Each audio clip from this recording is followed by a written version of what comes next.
제가 오늘 브라이언 덕분에 또 이런 기회를 얻어가지고 제가 발표를 준비했는데 오늘 저는 엄청 고민을 많이 했어요. 무슨 주제를 가지고 해야 될까? 바로 이 미팅이 있기 1시간 전까지도 엄청 고민을 했는데 오늘이 처음이고 그리고 또 앞으로 또 있을 컨텐츠 전에 저를 미리 소개해드리는 게 좋을 것 같아서 저에 대한 이야기를 하는 것으로 오늘 주제를 잡아봤습니다.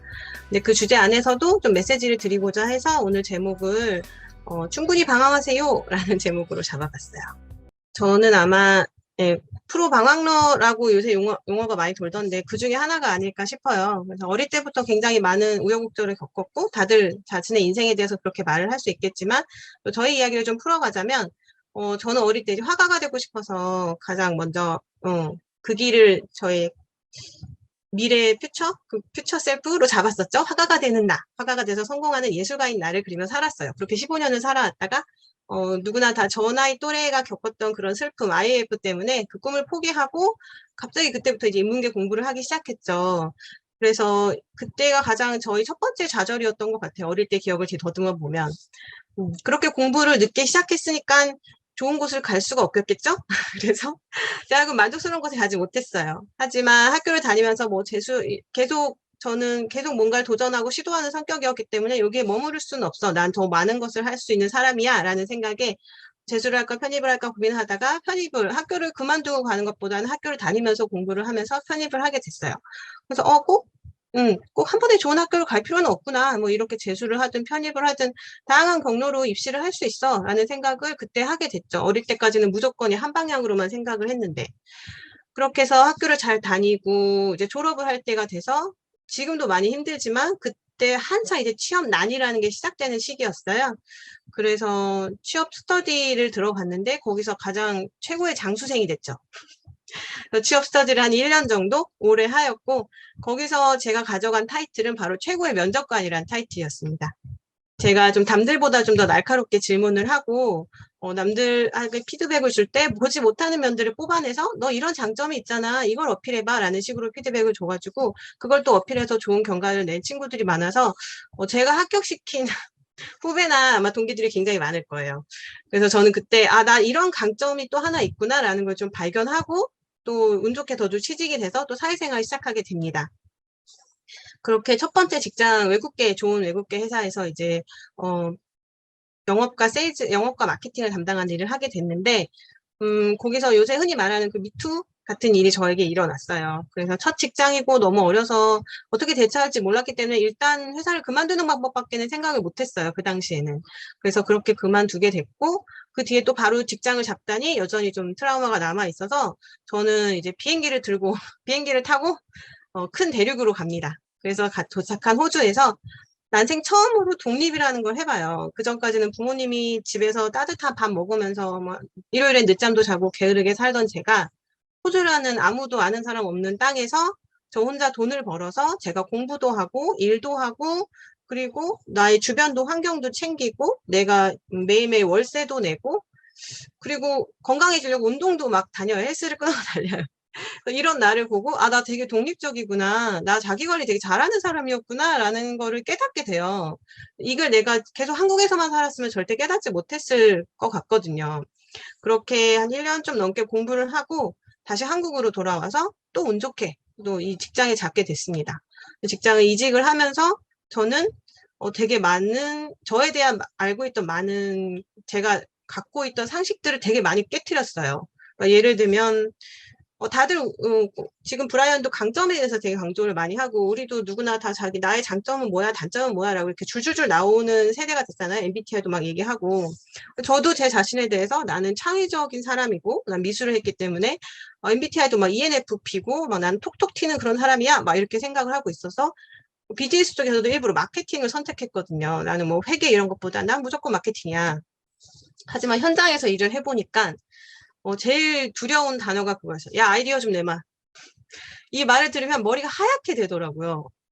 아이디어가 아무리 생각해도 나오질 않아. 난 뭐 주변에 같은 동기들이 막 아이디어를 막 톡톡톡 내고 있을 때 나는 꿀먹은 벙어리처럼 앉아있는 걸 보면서 나 이런 사람 아니었구나.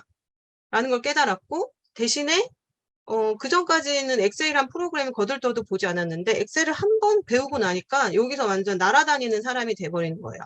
그래서 생산 시스템에서 막 오차 범위 막 0.0001 이런 것도 막 찾아내고 뭐 원가 단위 뭐 6원, 7원 이렇게 빵꾸가 나는 걸 어떻게든 찾아내서 뭐 그래서 식스 시그마도 이루고 이런 거를 보고 나서 아 내가 이런 거에 재능이 있구나. 되게 놀라웠어요. 그러면서 비록 내가 재능이 없다는 걸 발견한 것도 되게 속이 쓰렸지만 그래도 새로운 분야의 가능성을 발견한 것 자체가 저한테는 큰 기쁨이었어요.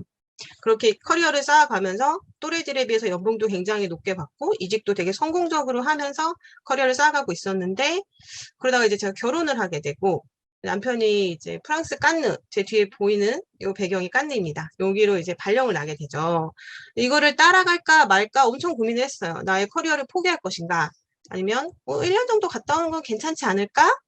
계속 그냥 가져갈까? 이걸 고민하다가 그래 잠깐 갔다 오는 건 괜찮겠지 하고 회사를 그만두고 갔다 오게 됩니다. 그렇게 갔다 오고 나니까 기혼 무자녀 여성은 취업이 정말 어렵더라고요. 유자녀만큼 어려운 게 무자녀 여성이었어요. 왜냐하면 이제 육아휴직을 쓸 수 있다는 가능성이 있기 때문에 그때 공백을 또 회사에서는 큰 손실로 보잖아요. 그래서 저는 내가 20대 때 거의 헤드헌터들의 가장 1순위였던 제가 이제는 이렇게 직장에 잡는 게 힘들구나라는 거를 크게 깨닫고 되게 큰 상처를 받았던 것 같아요. 근데 그러면서 이제 동시에 또 아이라는 축복이 와서 아이를 낳고 모두가 하지만 또 나만의 특별한 경험이 있다는 육아와 출산을 경험하게 됩니다. 그러면서 저는 계속 경력이 단절돼 가고 있던 중이었죠. 그러다가 또 우연히 또 운 좋게 취업이 됩니다. 운이 굉장히 좋았네요. 계속 얘기를 하다 보니까. 근데 그곳은 이제 에이전시였어요. 마케팅 에이전시. 마케팅 에이전시고 제가 대학교 때 한 10년도 넘게 전에 일을 하던 곳인데 사실 에이전시가 10년 넘게 유지하는 건 쉽지가 않거든요. 대부분 에이전시는 자본이나 시스템이 부족하기 때문에 거의 인력을 갈아가지고 운영을 하는 곳이다 보니까 그게 조금이라도 빵꾸가 나면 회사가 그냥 되게 쉽게 망해요. 또 쉽게 차리기도 하지만. 근데 이 회사는 10년 넘게 유지가 됐다는 건 그만큼 좀 인정받고 탄탄하다는 의미여서 저도 이제 믿고 시작을 했는데 20대 때 나와 30대 후반에 나는 많이 다르더라고요. 그래서 이 비즈니스도 많이 달라졌고 저 스스로도 많이 달라졌기 때문에 코로나가 닥치고 나서 회사에서 구조 정리를 할 때 1순위로 권고사직을 당하고 회사를 나오게 됩니다. 이제 아까도 말씀드렸지만 헤드헌터 1순위가 이제 권고사직 1순위가 된 거죠. 그런 씁쓸한 마음으로 회사를 나왔는데 지금 생각해보니 그때 너무 그 단기간이었지만 그때 제가 아웃풋을 내느라고 굉장히 힘들었었거든요. 그거에 생각하면 좀 감사하게 생각하고 있어, 오히려. 거기서 더 오래 일을 했다면 내가 지금 좀 더 많이 무너지지 않았을까. 그리고 지금 이 또 새로운 기회를 잡지 못하지 않았을까 하는 생각 때문에 그래서 땡큐 코로나라는 마음이 들었고 그렇게 권고사직을 당하고 나서 난생 처음 권고사직을 회사에서 잘려서 나온 거잖아요. 내가 자진 퇴사가 아니라. 그래서 되게 많이 힘들었고 그리고 그 상황에서 저의 손 잡아준 친구들이 있었어요.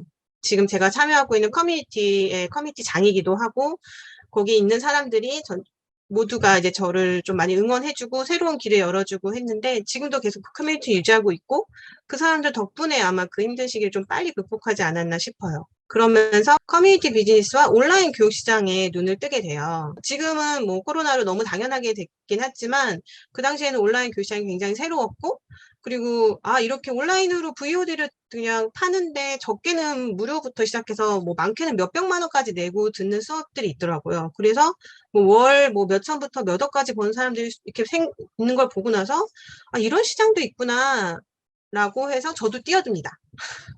동업을 해서 동업자와 함께 뛰어들어서 한 1년 좀 안 되게 운영을 하다가 아쉽게도 이제 동업이 쉽지가 않잖아요. 동업자와 좀 문제가 생겨서 결국은 그만두게 됐지만 또 그런 세계를 경험한 것도 저한테는 지금 또 하는 일에서 되게 도움이 되고 있다 보니까 굉장히 큰 도움이 되었던 것 같아요. 그리고 나서 또 마지막으로 선택한 저의 커리어는 바로 코칭이라는 거예요. 사실 코칭을 처음 시작했을 때는 좀 현실적인 이유였어요.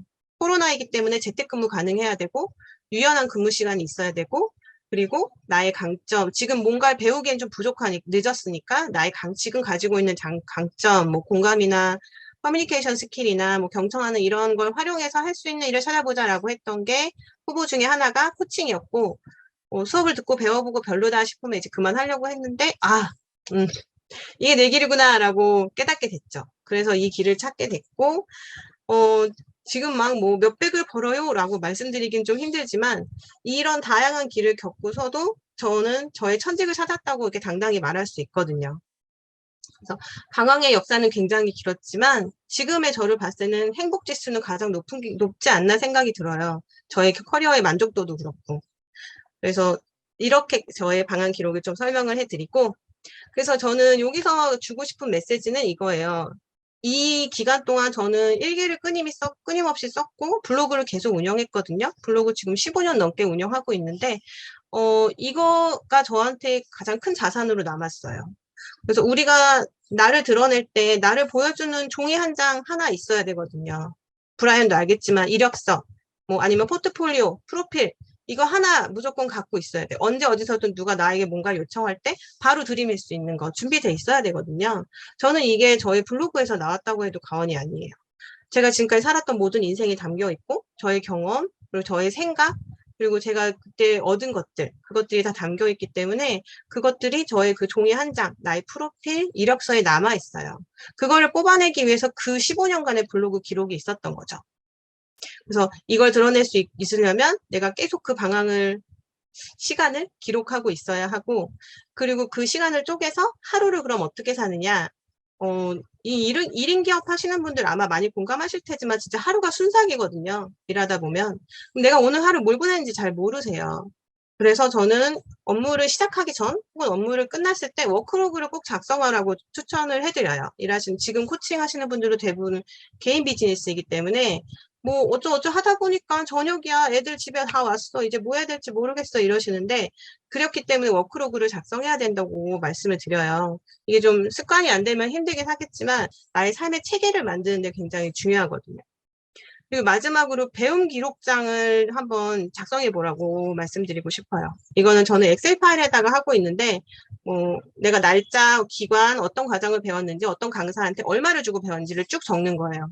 그리고 나서 내가 여기서 배운 것들을 블로그에 써서 링크를 같이 거기다 심어 놓고, 그리고 나서 내가 이걸로 인해서 만약 돈을 벌었다면 그거에 대한 기록도 남기는 거죠. 그래서 이게 저는 이제 코칭으로 한 몇백만 원 썼는데, 이게 코칭으로 돈을 벌어서 이게 영원이 되면, 번 돈과 쓴 돈이 영원이 되면 저는 좀 자축하는 파티를 가질 거예요. 그 뒤로는 계속 제 인생은 플러스가 되는 거니까. 그래서 이런 배움 기록장을 만들고 나면 내가 계속 인풋만 하고 있어 라는 자괴감은 좀 덜 들 것 같아요. 그래서 저는 이 세 가지를 해보시라고 한번 추천을 드리고 싶고, 마지막으로 제가 최근에 읽은 책 중에 가장 좀 감명 깊은 한마디가 이거였어요. 우리가 어떤 일을 지속적으로 하게 되면 그 일이 쉬워지는 게 아니라 우리의 능력이 커진다. 방황도 어떻게 보면은 능력이에요. 이런 거 못하는 사람들도 있거든요. 새로운 시도, 포기도 빠르겠지만 또 도전도 잘하는 사람이라는 걸 또 증명할 수 있거든요. 그래서 저는 지금 하고 있는 내 길이 다른 사람에 비해서 너무 보잘것없고 짧고 이게 진짜 맞는 건가 싶더라도 아마 뒤돌아보면 굉장히 넓은 길을 내가 만들어가고 있다는 거를 알게 될 거예요. 그리고 지금의 모습을 사랑하는 방법도 결국은 그 길 안에서 찾을 수 있을 거고요. 그래서 저는 오늘도 열심히 방황하고 있는 분들을 응원 드리면서 오늘의 강의를 마치도록 하겠습니다.